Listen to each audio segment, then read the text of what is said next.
we regard this work as a highly successful example of implementation, and essentially we moved an idea from its original concept through to commissioning intentions. And if you want to make anything happen in this environment, you need to both have ideas but actually make them work in practice. So we had two nicknames for this project. The first was the How to Why Bother project, and that kind of gave us the purpose for this particular project. We also nicknamed it the Obstacles, Roadblocks and Hard Hats, because you really needed to have a level of resilience to actually make it work. So the How to Why Bother part of it was really about identifying why would anybody bother to make a diagnosis of dementia in an environment where it didn't really seem like it was that important. And beyond that, once you had been convinced that it was worthwhile making that diagnosis, what were the mechanisms that you would engage in? How would you actually go about making that diagnosis in practice? Because we often find that people don't do things not because they don't care, but it's just simply because they don't know. So once we had the purpose for this, we had to keep the whole process on track, and that's where the resilience comes in. And we really had a number of things that we learned from this. The first is that progress in these projects is not linear. You have to refocus, you have to reframe, you have to reorient, and you have to iterate repeatedly to make sure that things stay on track. You have to be resilient, and you have to use the energy from the system wherever possible. If there's a national priority, use it. If there's a local initiative, use it. If you have a contact, make use of it. If something doesn't work, rethink it and reuse it. And when you try something new, you have to keep reevaluating. If it stalls, stop, look, and then recharge and go back into it.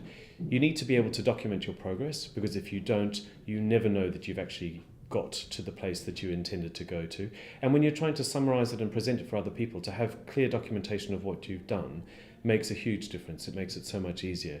It's sometimes the tedious part of all of this, but it actually creates a record and a footprint of the work that you've engaged in. And if you don't have it, then it is almost as if you never did it in the first place.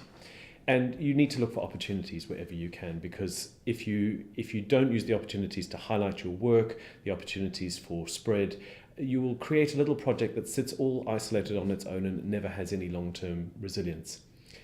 A lot of this work's about changing culture. It's about changing the mindset of people. It's about changing the way that they do things in practice.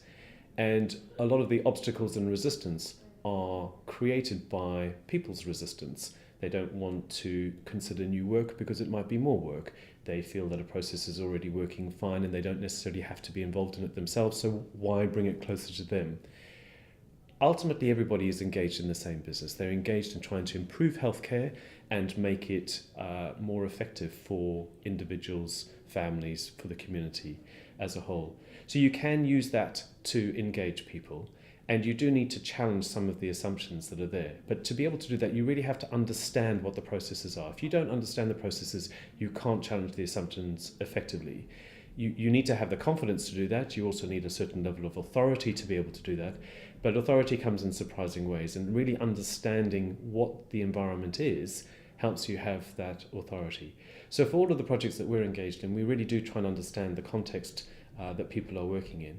And then there's an opportunity to shift boundaries. And one of the boundaries that we shifted with this particular project was who gets to diagnose somebody with dementia? Does it have to be done in a particular way? Or is this a question of a set of skills that is applied to a group of individuals, some of whom are particularly affected, some who are less affected, and what level of skill do you actually need to make that diagnosis? Does it have to be medical? Can it be nursing? Can it be another form of practitioner? And can you break the process down into several steps? Can you get some of the process done by somebody that is not highly trained? And the final decision-making component, which requires a higher level of judgment, made by somebody who is more qualified. But what you've done is brought all the information to them to that point so that they can actually make that decision in the least possible time, the most effective way and the most reliable way. So what we feel proud about in this project is that we managed to do all of these things. We moved things from that original idea, we put it into practice by creating something, we then tested that, we then moved it and disseminated it, we learnt a lot of lessons along the way, and we used that to then try and leverage success in other environments. And we did shift what people's expectations were of workforce.